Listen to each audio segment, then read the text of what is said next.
Hello, friends. Welcome to another episode of The Brand. Sam Ettaro coming to you from my studio in beautiful Charlotte, North Carolina. And today on the show, we're going to be talking money, specifically financial advice. Meet Mr. Marcus Sturdivant. Marcus is based here in Charlotte.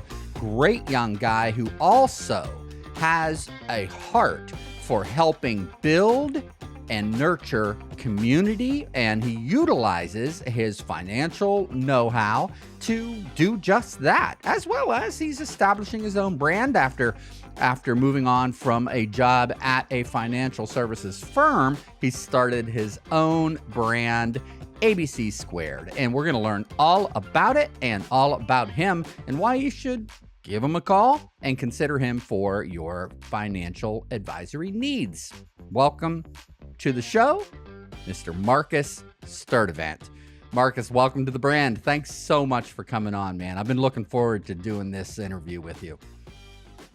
Hey, awesome. Thanks, Sam. Thanks for having me on. Really excited to be on here and talk a little bit about the brand, a little bit about some financial things, and just tell people about myself, the brand, and how we got here. Yeah, so I'm just really happy that I reached out. We made contact, Sam, that we could sit down and have this conversation. Today, we can't get too deep in financial advisory just because that's such an intimate one-on-one personal relationship. We can talk a lot about financial literacy in general. Those things talk and affect people's lives in more ways than they understand. So really excited to get the conversation going. Just can't explain enough or say enough how excited I am to sit down with you. I appreciate that. One of the things that came to mind when I was taking a look at your portfolio and your history and your new efforts that you're building here in Charlotte to establish your own brand, I thought, man, it's got to be difficult in your industry. Like, it's fairly simple for a guy like me and in many other businesses to put your face out there and establish the brand in so many different ways. For you in the financial advisory world, it is, as you touched on, such a personal thing. Have you found it challenging to get your name out there in that realm? Well, yeah, it's definitely challenging. There are a lot of people out there who do a lot of different things just to reach out to folks, try to make connections and make relationships. I take a different approach. I'm not necessarily out here just reaching out to people all the time. I try to give back. I try to give knowledge, just share what I know to people, just to put it out there in the world, put it in the ether, because if more people know, the better it is, right? No one has half the battles. G.I. Joe used to say back in the 80s, knowledge is power. All that cliche, tongue-in-cheek stuff is true, right? So, yes, in the financial services industry, you need a lot of clients to move a lot of work to get a lot of things done. I'm looking at more of a type of advisory firm where I'm going to have fewer clients so I can spend more time focusing on another one of my passions, which is financial literacy. So it'll be a little bit different than what you see in the world right now. Right. And I imagine in your realm, a lot of your success is going to come from referrals and establishing those deep one-on-one relationships, showing success. So people go, hey, man, you need somebody like this. Marcus is your guy. Yeah, I hope so. That's the perfect world. That's what all investment advisor representatives want at one point. Sooner or later, they want to get to the point where you're not reaching out to people, where people are reaching out to you. But yeah, man, that's the goal. Well, we're reaching out today. We're telling people about you. We're telling people about your history. We're telling people about your new brand. Tell us a little bit about Marcus, your journey into the realm of financial services, and how you reached that point where you said, you know what, I want to leave the day-to-day job at a agency and go ahead and strike out on my own. That's a big step. Yeah, it's a big step, man. You got that right. So I started working, going back, I'll do a brief. I started working when I was like 14, man, at a place called Winn-Dixie down here in Monroe. I live in Indian Trail around South Charlotte. And if I knew what I knew then, now I would be retired, living like a fat rat. But I just didn't know. Like, financial literacy was not really a conversation that we had. So Eventually, I started working at a place called Fuddruckers. Big shout out to Leanne and Alan Johnson, the people who started that company. They really helped me out a lot, just showing me things. Started working there as a cook in high school. Went off to college for a little while. Had a son. Came back, started working at Fuddruckers again as a cook. Actually worked my way up to a general manager at the Fuddruckers. Hmm. Ran Fuddruckers for in the general manager capacity, probably 7 years. In the manager capacity, like 10 to 12 years. They closed the one up here in Matthews. So when they closed it down, I actually have a friend who started a business, Queen Charlotte's Pimento Cheese, another local brand, real cool guys over here. John Morgan, Eric Helms, Sean Ham, really cool team. Local business, small. We started with small. He started when I joined on. I was like the third or fourth employee there, and it was just like local boutiques, right? So as Sure. it grew and expanded. When I left the company in maybe 2 years ago, right about 2 years ago, it had expanded into like over half the country. You can find them in Publix, you can Oh, find them in wow. Freetown, you can find them in You Harris gotta hook me Teeters. up with them, man. I'd love to do an interview with them and help tell their story. That's awesome. Oh, John is pretty amazing guy. He might be a genius. Like he was on Jeopardy. He's a smart guy. He's real Wow. artsy as well. So yeah, if you want to connect with him, no problem. I'll send you your information. Yeah, yeah, But yeah. so I did that with them, and that was really cool because I got to see like the startup side of things, smaller Mm. business, which Fuddruckers was a small business, but the people who own the Fuddruckers that I work for, they had a franchise with about 9 to 10 Fuddruckers, and they expanded out into Bojangles, so they have about 6 to 8 Bojangles. So it got a little large, compared to going into a small business where it's like we're doing everything, right? Pretty much. The owner's obviously doing the most, but we're doing everything. Then it just got to a point where I've always liked finances, right? So took a business class in like high school, and I just like the way business worked. I like the way money works. But about 2000, I don't know, 15, I got really deep into it, just looking into it, the way the stock market worked, just knowing, like, trying to figure it out, reading stuff for myself, watching things for myself. And then in 2023, after I left Queen Charlotte, there came the opportunity with a local firm around here to become a financial advisor over there. So I went in there, and they were great. I mean, they taught me a lot of things over there. I did a lot of things. Like they're really great. The training program and everything's good over there. But halfway through that, my sister-in-law, my family, just things kind of changed to happen. Health issues. I don't want to get too deep into that. My situation just changed on my end, right? So I was at a point in my life where it was like, okay, here I am. I love what I do as far as like my job and helping people because I see impact. I see change, right? It's not about the money with me. And believe me when I say it's not really about the money. It's about seeing people's lives change, knowing that it's like the lack of financial literacy is like a sickness that's going unchecked and it just spreads out through everyone. So we gotta get some people healthy, right? So that the sickness and the disease, the endemic, whatever it may be, doesn't spread. So I feel like sitting down and talking with people, and when you have deep relationships with those individuals, it gets deeper, and they go and tell people. They're having conversations with other people as well, right? So that's the great thing about financial advisory. So then, like I said, time just came where it was time for me probably just to focus more on myself, more on my own and my family closer to home. Because the office was, I don't know, it was in Charlotte, so maybe 20 miles away. So I decided first of the year to launch the ABC Squared as an RIA, Registered Investment Advisory Firm. I already had the LLC a couple years ago to do like business consulting because I guess I missed in this whole time that I went to school, got an associate's degree, a bachelor's degree, and then MBA. So I feel like I have, the experience from technical side as far as, going to school, and then the application side because I've worked in businesses. So the business works. Like I understand that as well. I got long-winded, man. No, not at all. I mean, this show is about you. It's about you. It's about your brand, and this is why I'm doing this because I want people to get to know you.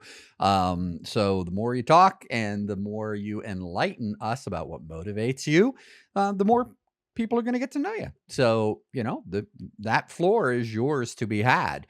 And if anybody knows about being long-winded, it's this guy. So you're not being long-winded.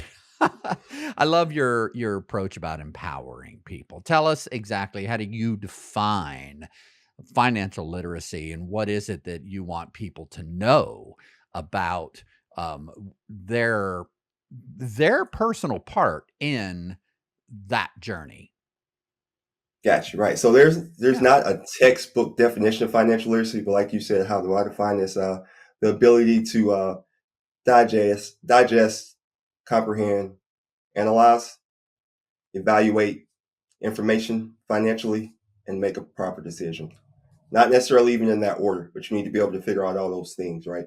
So because people just don't understand the impact of making simple decisions like not paying a credit card bill on time or not establishing credit or just simply whether people should make an investment in this idea or an investment in that idea. That's getting a little bit deeper than where the financial literacy usually starts. I like to start with people on simple things like why have credit, what's good credit, should you own a home, because home ownership is one of the greatest ways to establish wealth, but it's not necessarily for everyone. I would say it's for most people if you're trying to establish wealth, but it's definitely not for everyone. I appreciate that. And I do want to reiterate what I had asked, though, about what is it that you want people to know about their role in achieving financial literacy. I mean, I'm into technology, I'm into music. It makes my flipping teeth hurt to even think about having to balance a checkbook or do my accounts receivable or whatever for my small business. Not everybody is really cut out to handle this thing. And a lot of people just don't like it. So they procrastinate and they put it off. I mean, what do you want them to know about what they can achieve and what's their role in achieving success within the realm of their finances? Oh yeah, well, I want them to know that they can achieve whatever they set their mind to. You just can't pull some pie in the sky numbers out of the sky, though. You can't say you want to retire with $1 million if you're earning $1,000 a month and you're saving $100 a month. Right? You got to have realistic numbers. You got to have realistic expectations. You got to have a realistic time frame. You got to use some smart goals when you're setting this stuff up, right? So that you can reach attainable goals. As far as what people have to do personally, I look at it more like, and I'm not going to get political on here, but it's more like how people have civic duties where you're supposed to where you should be up to date on your local legislation, where you're voting, where you're working in the community where it's needed. It's the same way, man. As a collective, we have to work together. So people definitely need to understand at least basics. They should understand their credit score, what makes up your credit score. Just maybe not all parts of it, but know that's going to be paying your bills on time is going to be a big part of that. Your income to debt ratio is going to be a big part of that. How many accounts you have are going to be a big part of that. How many credit inquiries you're looking into is a part of it. Um, Revolving credit is a part of it. So just debt to income, like I said before. So people need to understand that stuff. So because sometimes you may need to go take a loan, you may need to leverage some money to pay for something. And if you need to do that, if it makes sense for you to buy something that you can pay 0% interest in 6 months, and your habits are already set where you do that, where you would pay it off, then that may be a smarter move for you because you're going to save money on interest. People need to understand the power of interest. Interest works both ways. Compounded interest is the strongest force in nature. Einstein said it, not myself, but it's so true. You can start with compounded interest. I think the stat is if you had $1 like in the late 1800s and just left it in the market and let it compound, it's some astronomical amount, millions and millions of dollars. Like just reinvesting in dividends. Not my calculations either, but it's just ridiculous the power of compound interest. So people need to understand interest rates. People need to understand that as far as you hear talk all the time now about interest and inflation. People should understand interest and inflation, how it applies to them. As inflation is higher with these interest rates, the things that you buy are going to cost more. Hopefully, wage growth is outgrowing inflation. So we're actually seeing purchasing power coming back to the consumers, but that's not always the case. And people tend to feel that we're in a situation right now in our country where people are feeling inflation. People are tired of this. Inflation has just been maybe going into stagflation right now. So people need to understand that as these interest rates are higher, it costs more money to buy things, right? It's going to cost more money to buy things on your credit cards. When these interest rates are higher, it's going to cost more money to borrow money. So to go to the bank and get a loan is going to cost more money. So those are the type of things that I want people to understand. So you are involved with a local nonprofit, correct? And I saw this posted on your LinkedIn. We talked about this very briefly. You're on the board there, or are you offering financial literacy classes? Tell us who they are and what your involvement is with them. Oh yeah, man, very excited. The Kaizen Foundation of North Carolina is a local nonprofit down here in Charlotte. We do workshops, we do one-on-ones, we help people with debt consolidation, we help in the community. We're out all kind of places just trying to spread the message. Yeah, I last fall I helped with the financial literacy course. But they had already been running, but they asked me to help. I was already a volunteer, so I helped them in setting up some of the curriculum, helped them by presenting one of the classes and just by attending classes. Uh, just a few weeks ago, I actually was added to the board of directors. So that's a really big thing I'm excited about. Yeah, Actually added, congratulations. Definitely. That's awesome. yeah, thanks. Mhm. Added to the fundraising committee. So we need to add some kind of link here so people can donate to the foundation for sure, the Kaiser Foundation of North Carolina, because I it's a love it. Well, nonprofit. So what is their, I'll go ahead and pull this up. What is their website? perfect, perfect. Yeah, so if you go right there, if you click on the website, I will put my glasses, but it's okay. You scroll down the website right there, you see the mission. It's just we're helping people empower as well, helping people in our community is local.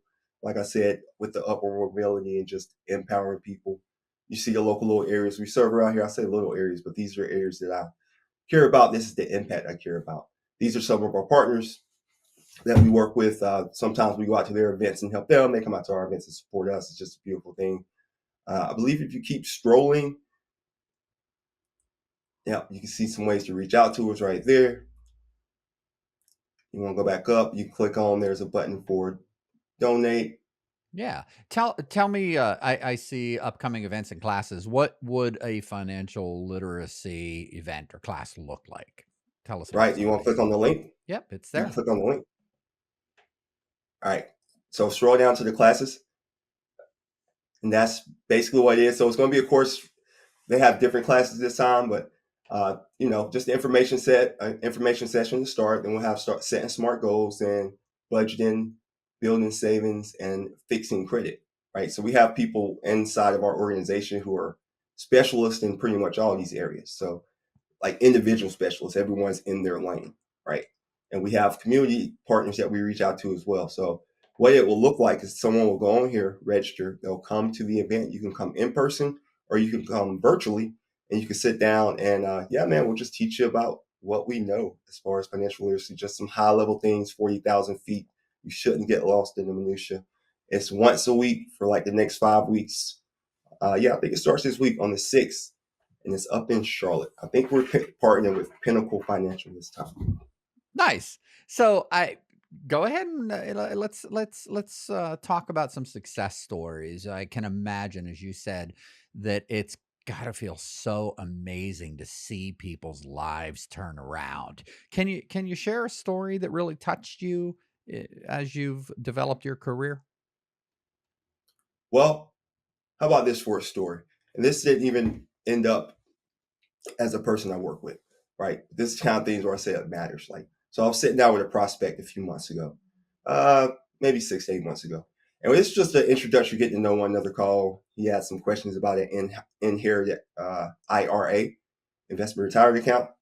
So we were just talking about the first time I sit down meeting people, I always like to just talk to people, get to know them. There are very few like numbers even exchange. I'll get some stuff right at the end just so I can run some analysis for you. But I want to figure out why you feel the way you feel about money, what money has, because everyone has a different experience with money, right? So this gentleman and myself are into this conversation, and relays to me that he feels guilty um, about taking this money.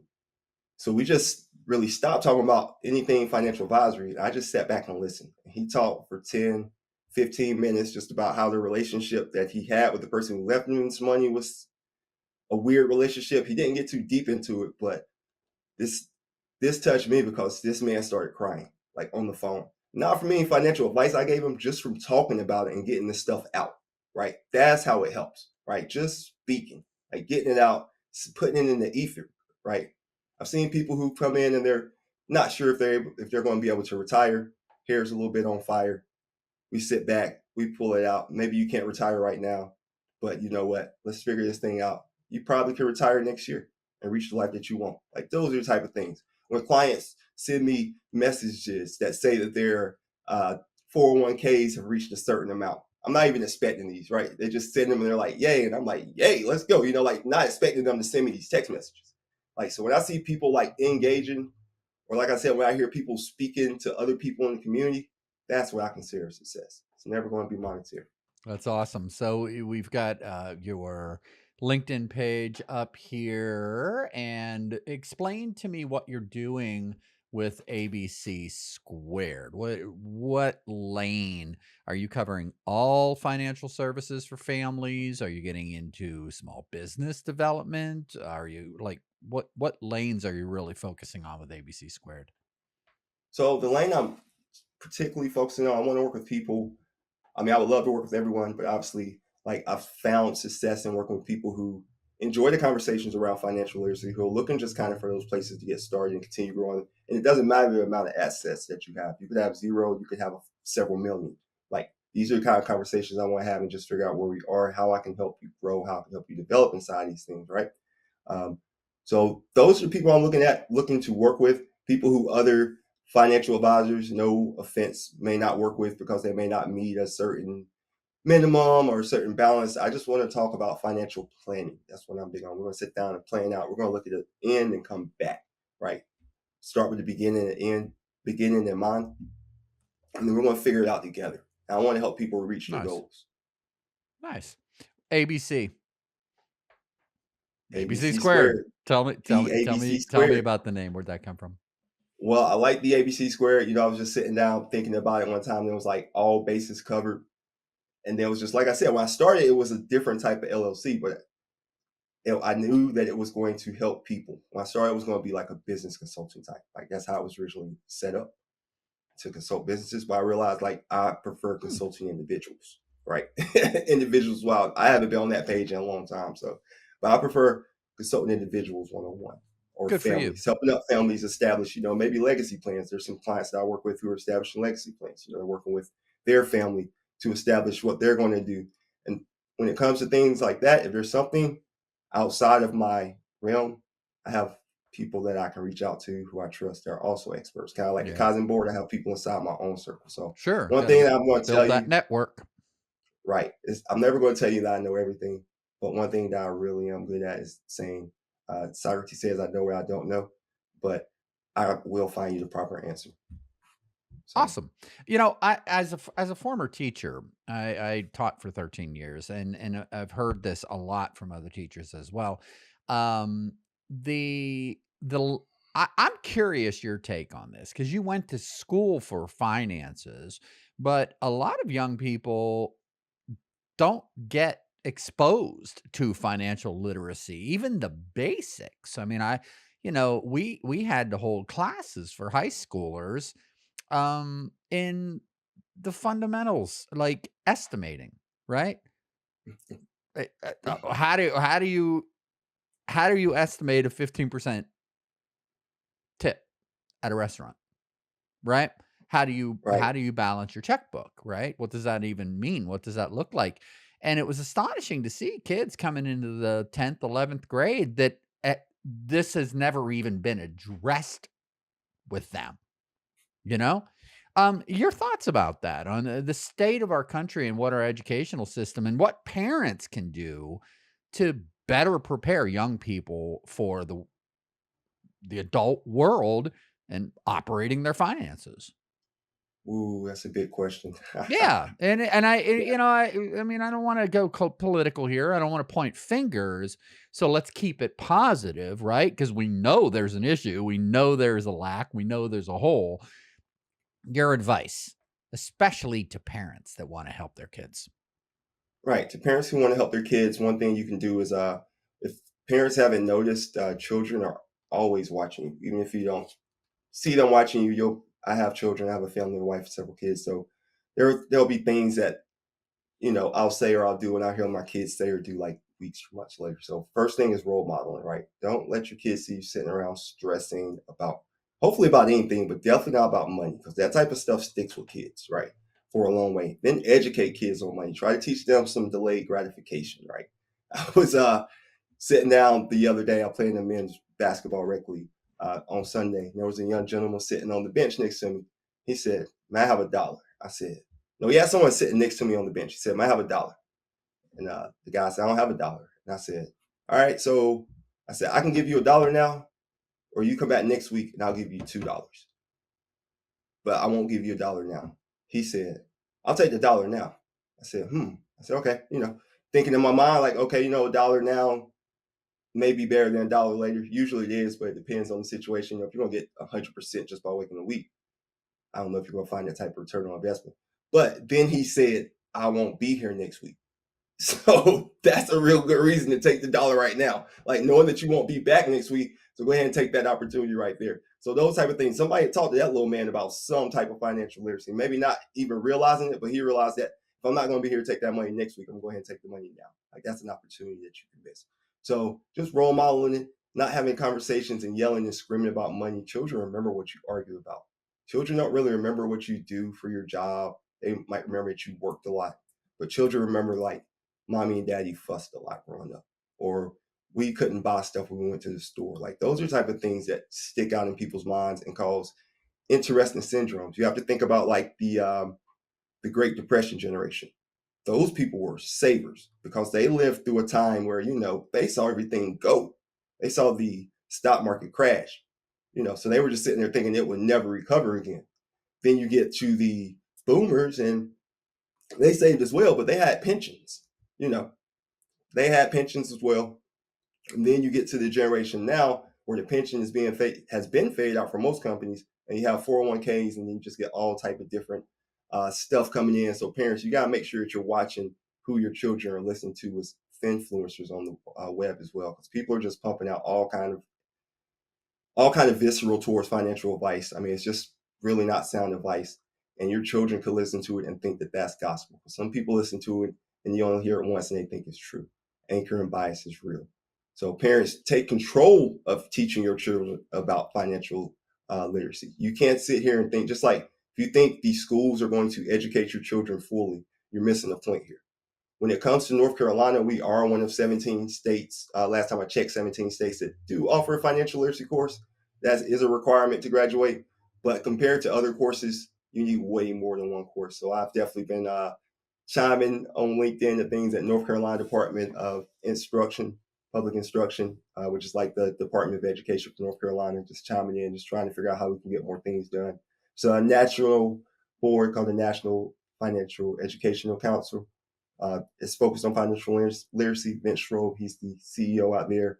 I'm actually a committee member out there representing out here in North Carolina. They're going to bring a branch to North Carolina here in a few months, or maybe next year. They're doing one in Georgia right now, but they're really big on pushing governments and working with legislators to get more financial literacy stuff done. So we're hitting it, man. We're hitting it at the national level. We're hitting it at the local level, and we're trying to hit it in the household, right? Because you can't just do this from one level.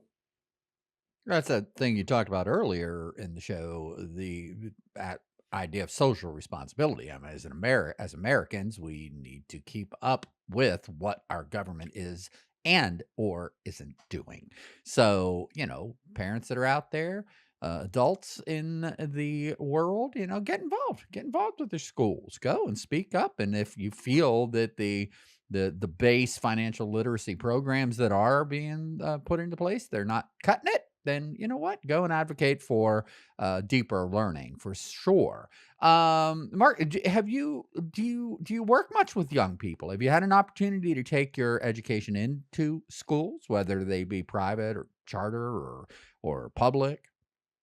No, I haven't been to the school systems yet. Personally, myself, to speak that message, I just started the RIA myself a few months ago, so haven't gotten to Mm. that part yet. But that's definitely not something I'm opposed to. My wife mentioned it to me the other day. She said you should go sit down and talk to people in the schools. Yeah, Actually, you strike me that you'd be great with kids. yeah, actually trying to reach out since we're on Charlotte. We're talking about the brand. Actually, been trying to reach out to some local places around here: Central Piedmont Community College, Johnson C. Smith University, Wingate University. We're trying to reach out to those local community colleges and talk to some kids.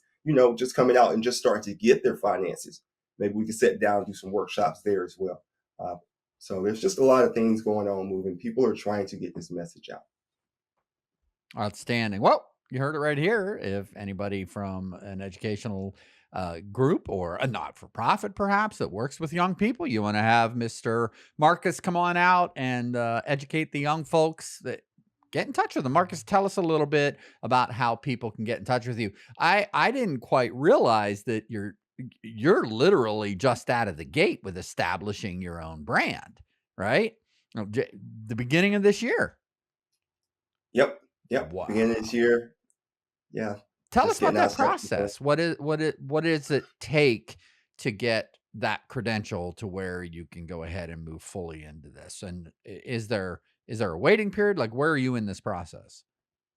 Oh, gotcha. Yeah. So as far as like to start the firm, you have to have certain licenses for sure that you need to Yeah, make sure that you actually know what to do. Like absolutely, you got absolutely. pass these securities exams and different type of license. Make sure that you're qualified to do that. As far as anyone who ever seeks out advice, make sure you're sitting with someone who's qualified. Reach out to a fiduciary. But as far as the process goes, you have to fill out certain forms. I'm having a company help me do all that. They send them in. Then we're just in the process of waiting for the final approval. So as of right now, at this moment, clients are coming in. Not taking any clients in right now, but when it starts, I'll let people know, and they'll be more than welcome to reach out to me. We can sit down and they can come see me. But with the media, that was just something, I don't know. Like I said, I went to business school, went to school, so you write a lot in school. So I just got used to writing, typing. I don't mind writing or typing about anything. So things that I understand and things I like, I don't mind sharing. So I Yeah, reached well, out. let's talk about that. I was stunned. Let me pull up your website again here.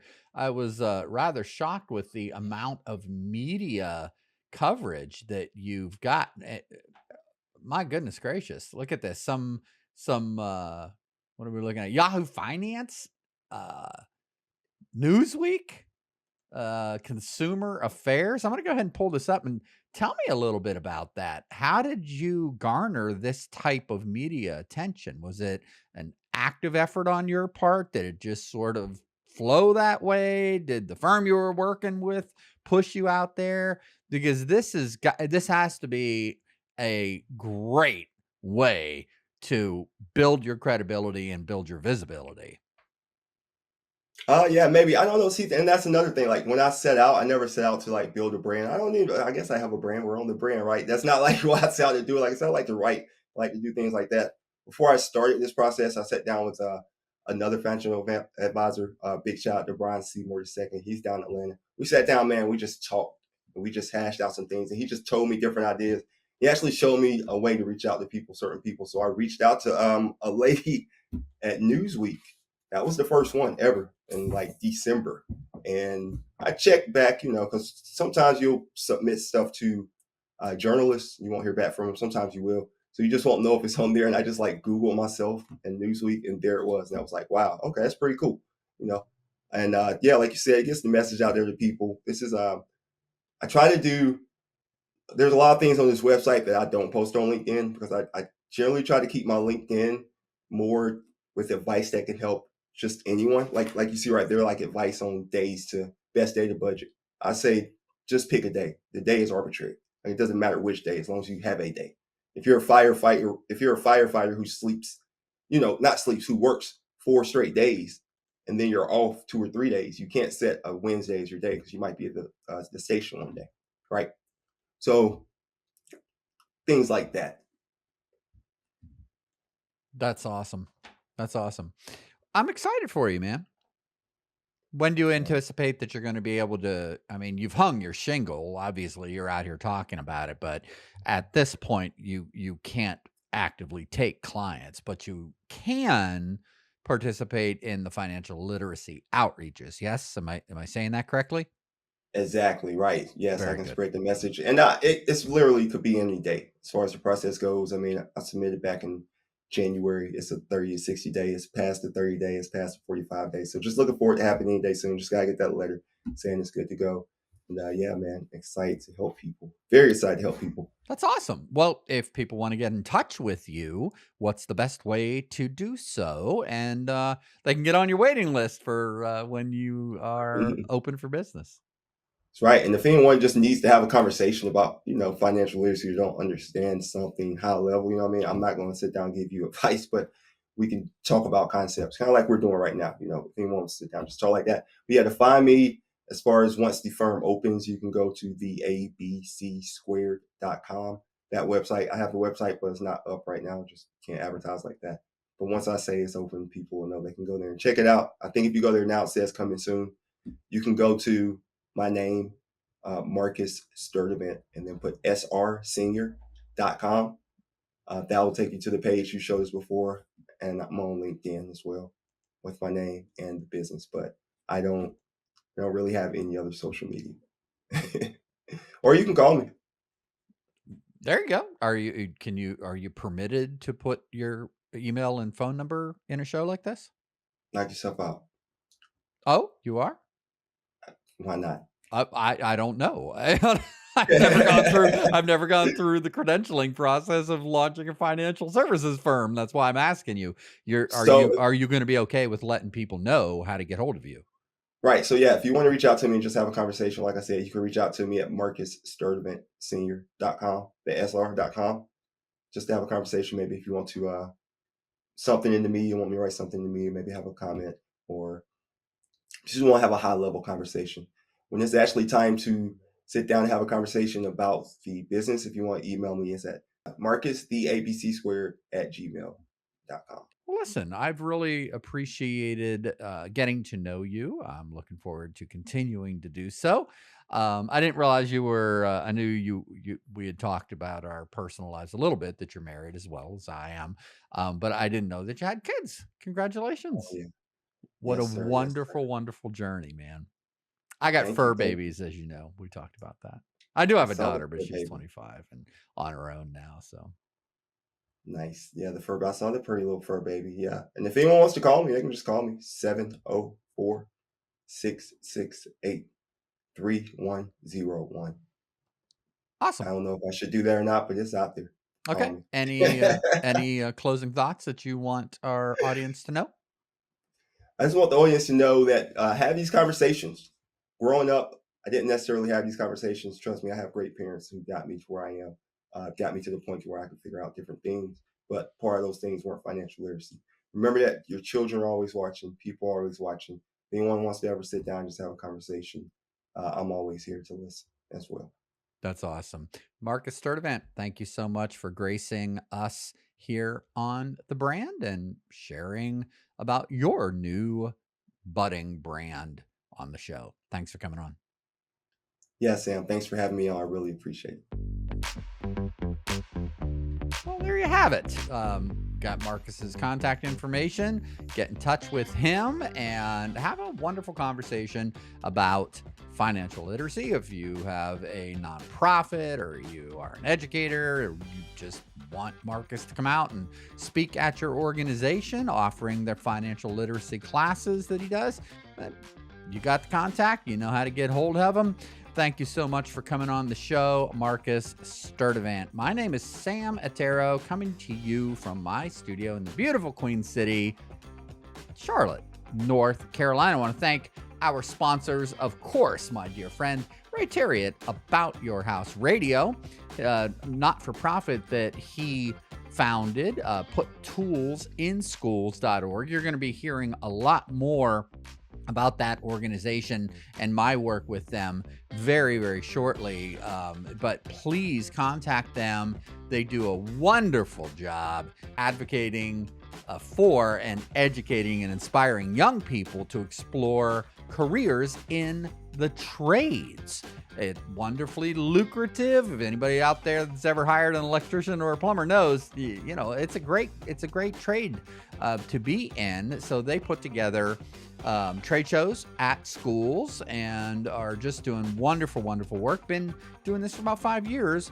So check them out at puttoolsinschools.org. We need business. I say we because I'm on the board with them as well, but we need business sponsors and folks that are interested in helping to establish apprenticeship programs to continue to offer young people opportunities in the trades. And our new sponsor, our friends at Mint Hill Tool Rental in the beautiful town of Mint Hill, North Carolina. Check them out at minthilltoolrental.com. And if you're interested in Ettaro Media and all that I do with media production, media education, live event streaming, podcast production, we do a lot here. We're a small family business, very advanced technology, and I'm very passionate about especially helping churches to leverage today's latest, greatest PTZ and NDI technology. If you want to learn more about that, visit me on my site, go to my blog, read some of the articles, and check out our gear page as well and see how we can help you to leverage these great technologies, very affordable technologies, to produce amazing content, very affordably, I might add, like what you're seeing right here. That's AtteroMedia.com. Of course, if you're watching CharlotteNow.tv, we ask that you please support our efforts, like and subscribe to our content, and let people know that if you saw them on the brand, it was on CharlotteNow.tv, and all brought to you by AtteroMedia.com. I'm Sam Ettaro. You've been watching The Brand, and I'm out.